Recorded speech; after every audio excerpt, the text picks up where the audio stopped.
Welcome back. We're back. We got new look. Yeah. Yeah. I mean, it looks great. It looks great. I mean, feeling no, the new look. Just kind of, changing it up a little bit. Yeah. Like we were sitting at a desk and stuff and kind of wanted to make it a little bit more casual. Right. We were talking about bringing on some guests. Well, that's And definitely what we're looking into. Yeah. So I wanted to kind of start.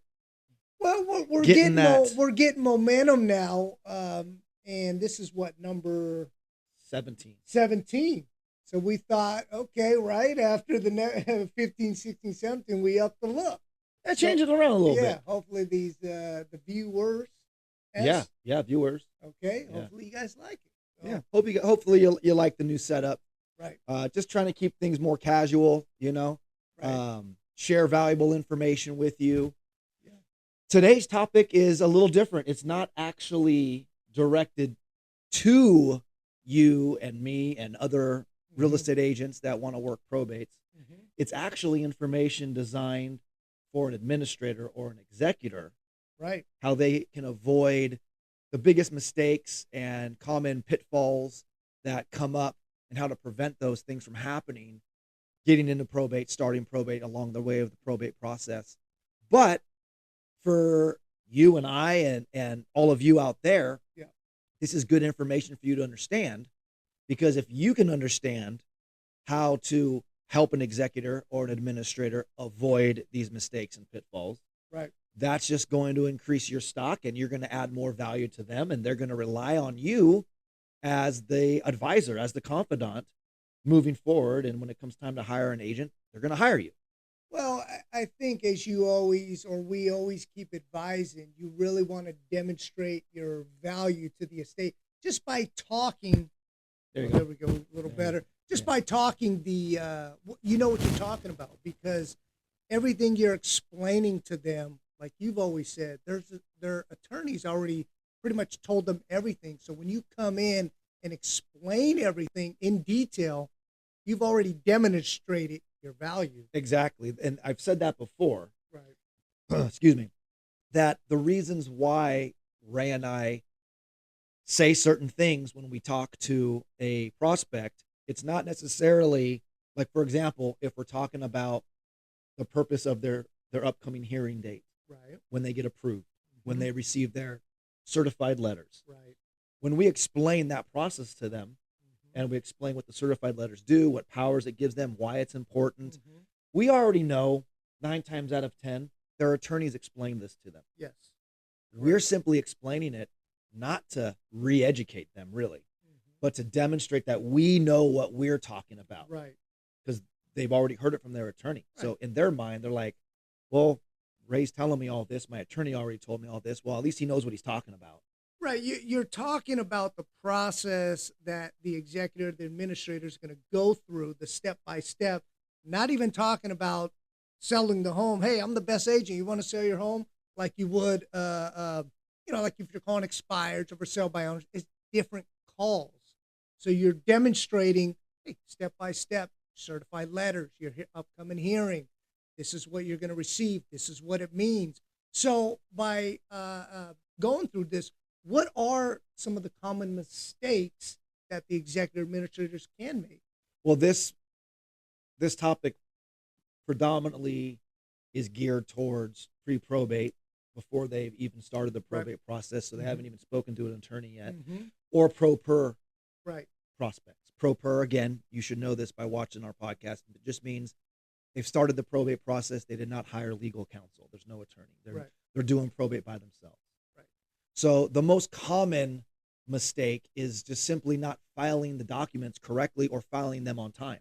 Right. And one little box Oh, yeah. checked or not checked, it gets kicked back. Yeah. A lot of people, Mhm. they only understand or are aware of the term executor, Right. which in probate only applies if the personal representative is representing an estate where the deceased left a will. Mhm. Then they'll become the executor.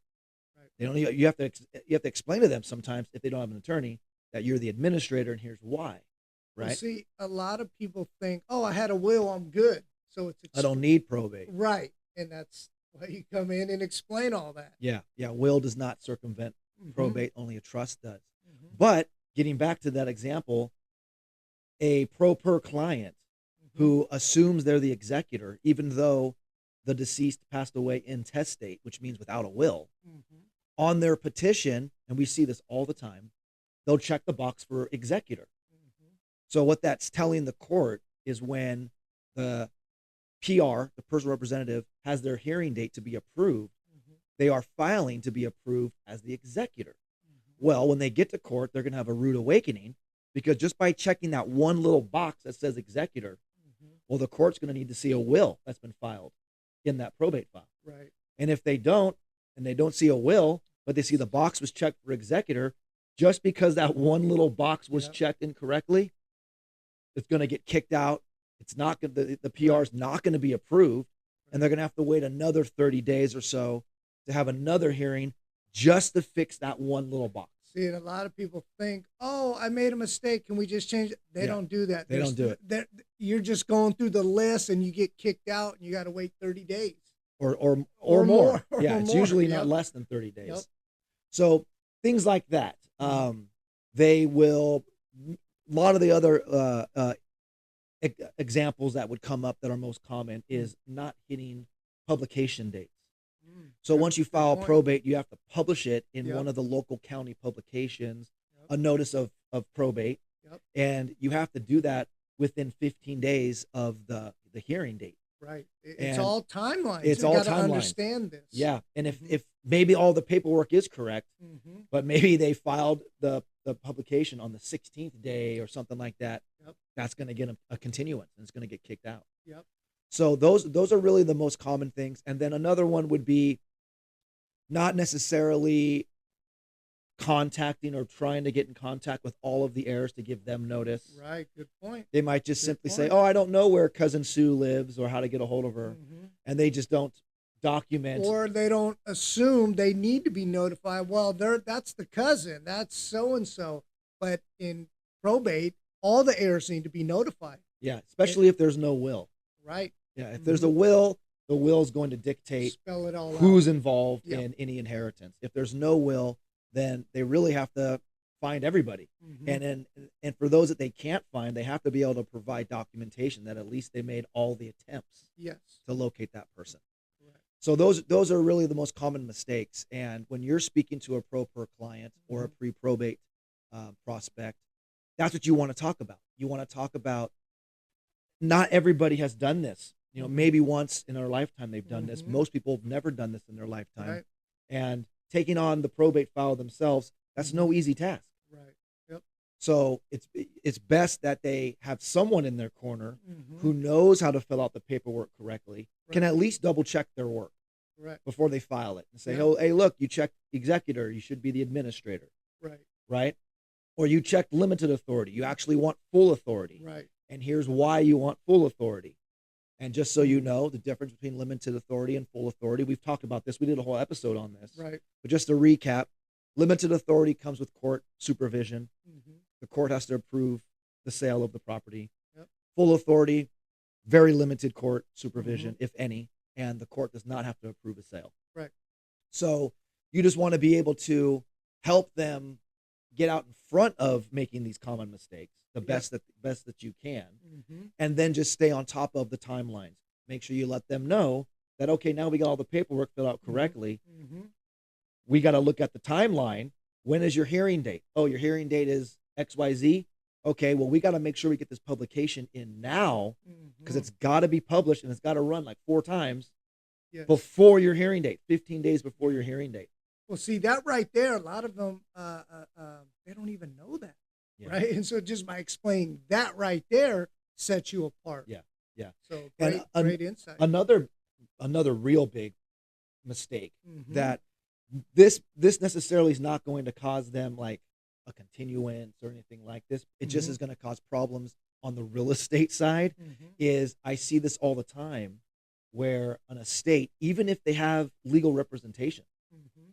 they'll hire a real estate agent who doesn't really necessarily understand probate, and they'll put the property listed on the market before the PR is even approved and has certified letters. They can't even sign any documents. They can't. The listing Yeah. contract's not even valid. Right. So what happens if they get an offer within the first week? Can't do anything. They can't do anything. It's not a valid offer. They can't issue the NOPA. They can't do anything.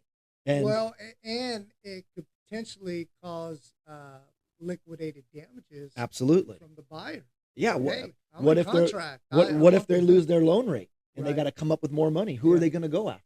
Right.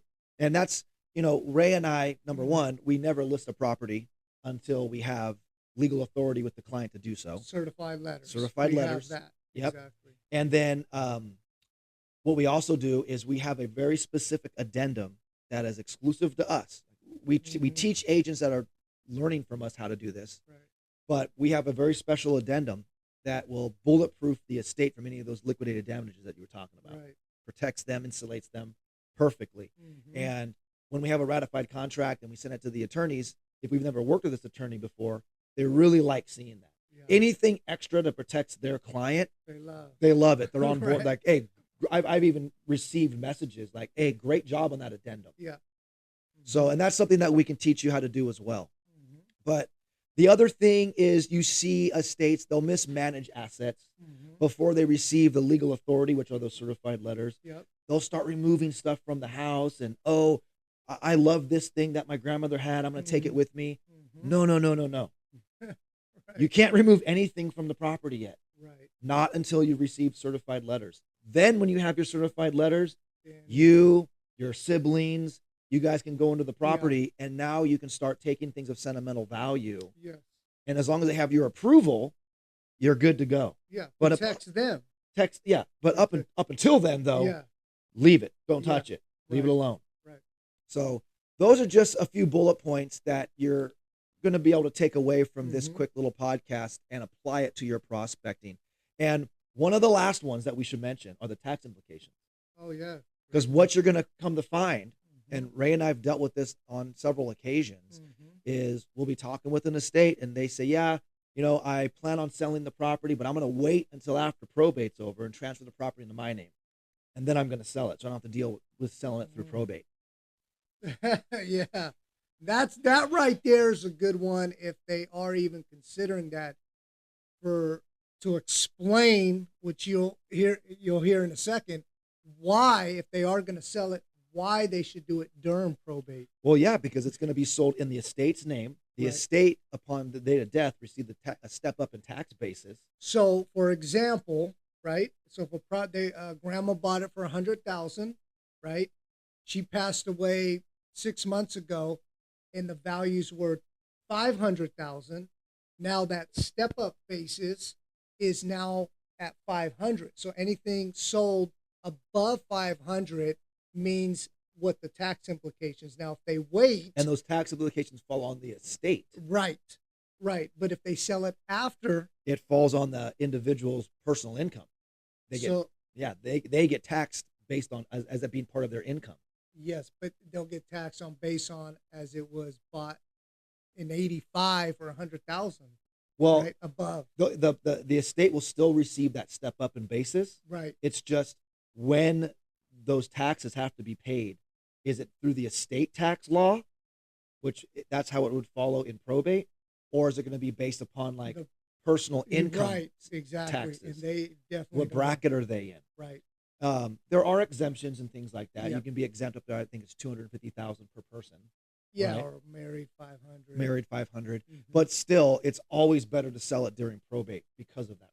Right. And that's just another thing that you can explain to your prospect when you're speaking to them. If you run into a situation where you need our intervention to help Mhm. explain that, you just reach out to us. Ray and I have another partner. There's actually three of us, and she's going to be on one of our podcasts here in the future. Her name's Teresa Ortez, probate expert, just like us, works the business with us. She's out of SoCal, but she's also a CPA, 30 years. Yeah. So whenever we get into this kind of a dialogue with a prospect, we always rope in Teresa, even though we can explain it to them. She's a licensed CPA Yeah, here, for- right from the horse's mouth. Right from the horse's mouth. 30 Yeah. years expert in it. Might Yeah. as well have her explain it. Yep, And it just carries more weight that way. absolutely. So you working with us, you get access to, Right. Well, and it's having those resources available for the estate. I mean, this is how you're going to separate yourself apart from regular realtors calling, is because you have the resources that helps the estate, right? And again, we're always willing to partner with you if you ever have a probate, but it's having those resources available, CPA and a paralegal, attorneys on staff, or all that. That way they get exactly the information they're looking for. Yeah. And other than the tax implications, there's not really much more that comes to mind. I'm sure there's, if I sat here and really thought about it, I could But probably. those are the main But things. those are the main things. Right up front. I think you guys have the gist. Ray and I just kind of shoot from the hip here, and we just talk very openly with you about kind of what comes to mind. Right. But like Ray said, it's all about having these resources for executors and administrators to be, and how professionals like Ray and I and you can help them during all of this, through all of this. I mean, there's other things that come up. There's dealing with the emotional side of probate, which that involves navigating, family dynamics, and that's a common misconception as well. Is you're only gonna have to deal with the PR, right? Personal representative. But at the end of the day, you're dealing with all of the heirs. Yep. You got to navigate through that, right? That's why we've talked about it. It's an art and a science. Science means exactly what's going to happen. Art is dealing with all the personalities and doing what's best for everybody, and having that open dialogue and being very transparent on the process. Yeah, and to give you like a real life scenario of what just happened to us this past week. So I picked up a new probate client. The property was in the Bay Area, or is it's still there. It's in the Bay Area. It's up in the hills. Fantastic area. The ARV is $1 million plus, right? The property is in pretty bad shape. Needs a new roof. It had some signs of like foundation issues. You walk from the kitchen into the living room, you kind of feel it sloping down a little bit. It's pretty beat up.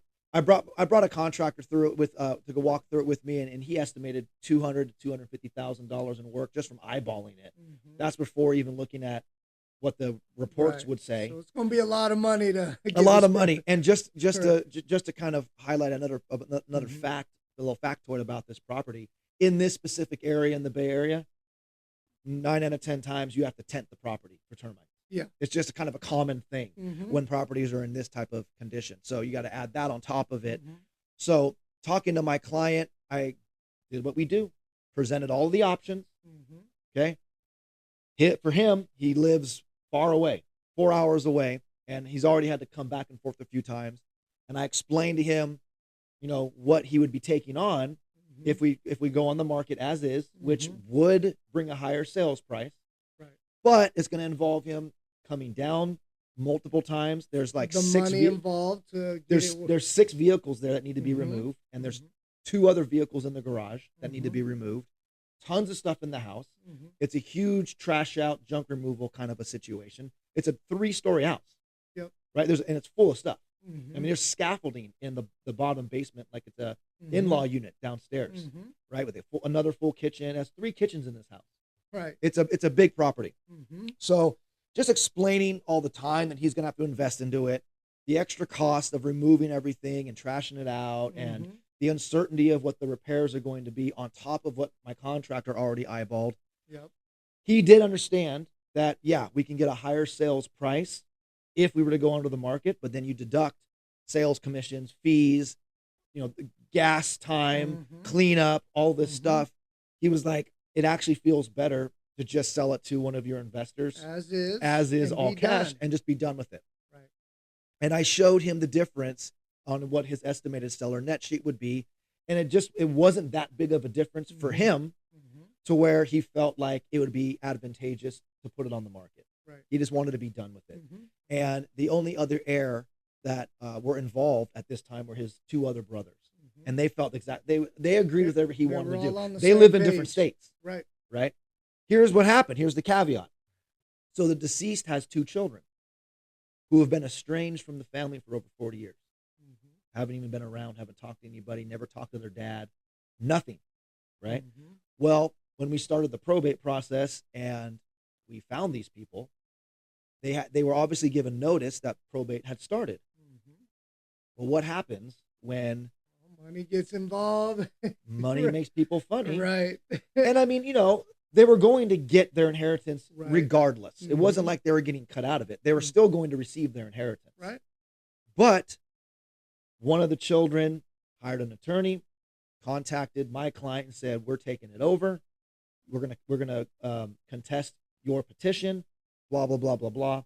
And children of the deceased, they take precedent. Mhm. So what's going to end up happening is more than likely, I mean, there's a slim chance, and there has to be some very specific factors that come into play on why the court wouldn't approve the children. Mhm. Okay.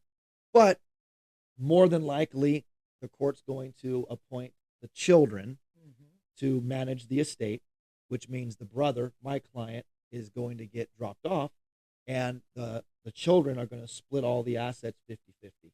Nothing's even going to go to the brothers. Right. So my investor's out of the deal, we're out of the deal, and it just it just kind of happens like that sometimes. And it's like what we were talking before we hit record. Mhm. We were talking about some of the calls we dealt with this week, which we're going to get into in a later episode. But Mhm. baseball players, right? Yeah. 10 Good at bats, 3 analogy. hits, Yeah. Hall of Fame, Right. right? But you got to be swinging the bat. You got to be swinging the bat. You're going to miss a little bit more than you're hitting, but yeah. you got to swing the bat. On this one, we had the bases loaded. We hit it to the warning track.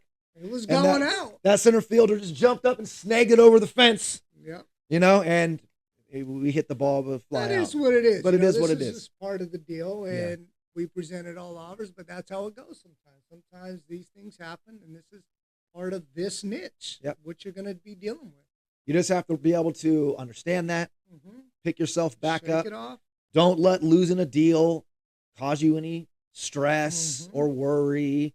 You just go get another one. go get the next one. Go That's on to right. another one. Yep. Yep. That's pretty much it. So I don't have anything else to add for this. No, great insights. I mean, it was just another little deep dive on this process. And again, as always, if they have questions, concerns, comments, leave it. We would love to hear, and we'd love to answer your questions here. Yeah. And another announcement, Ray and I with the Probate Hero Collective, we are officially rolling out the Diamond Farming Probate Real Estate Training System. Yeah, yes. Developed by my father. It's been a proven system for over 25 years. And revamping it 2.0 version. We've completely revamped it to add what Ray and I do with the prospecting and the marketing side and the support that we bring. We work hands-on with the agents, role-playing with them, coaching them to really help you dive into this business and start earning while you're learning. Yeah, right? absolutely. So we're going to put that link here in the, what is it? I guess the show notes. I don't know what we would call it. You'll see it. You'll see it. There'll be a link there Yeah. where you can go, and there's a free download for you. It's called the Probate Playbook. Reader's Digest version of what you can start doing today to get started, and it's free. All you got to do is just click on it and download it, and then mention in the comments that you downloaded it, and if you have questions about it, pop them into the comments. Yep. And Ray and I are going to answer them for you, if not right there live on our next podcast, potentially. Yeah, absolutely. Wow. All right. So just to recap, when you're talking to a prospect, talk about filling out the paperwork correctly. Talk about what could happen just by checking one box wrong. Talk about timelines and how important they are when they're filing the paperwork and why those timelines matter. Talk about getting all the heirs on board early in the process. Yep. Not waiting, get them on board early in the process, which might mean maybe you need to schedule a conference call with all the heirs. Yeah, that's always a good thing to do. It's everybody right there up front, answer all the questions up front. Yeah, so then moving forward, when you list the property for XYZ purchase price, or when you sell it off market for whatever price, everybody's in the loop. No surprises. Right. No surprises. No one's going to contest your sale or anything like that. Right. So that's just common best practices that Ray and I follow.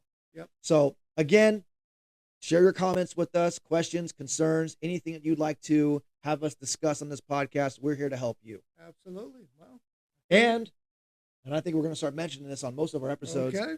Ray and I, we're hiring. We're hiring. Yes. Yep. We're looking specifically to duplicate ourselves, which means Ray and I are going to be individually coaching the right kind of agents. Yeah. Hands-on, Yep. Live phone calls with us, role playing the scripts with us, turning you into a master of the scripts and the dialogue and the tonality and the pacing. Yep. It's just like being an actor. Yes. When an actor gets a script, they study the You script. got to practice. They practice their scenes. It's called on book with the Yes. script in their hand. Yeah. And the goal of like their acting coach is to get them off book as fast as possible. And that's what Ray and I are going to help you do. Yes. Get you off script as fast as possible so the prospecting just comes out fluid and smooth. Yes. So we're hiring. Phenomenal opportunity for you to get all this training for free, really grow your business, and most importantly, recession proof the business you have right now by adding probate real estate to your real estate business. Yep. Great job. All right. So that's it. That's episode 17. All right. As always, I'm Gary. I'm Ray. And we'll see you on the next one. See you on the next one. Take care.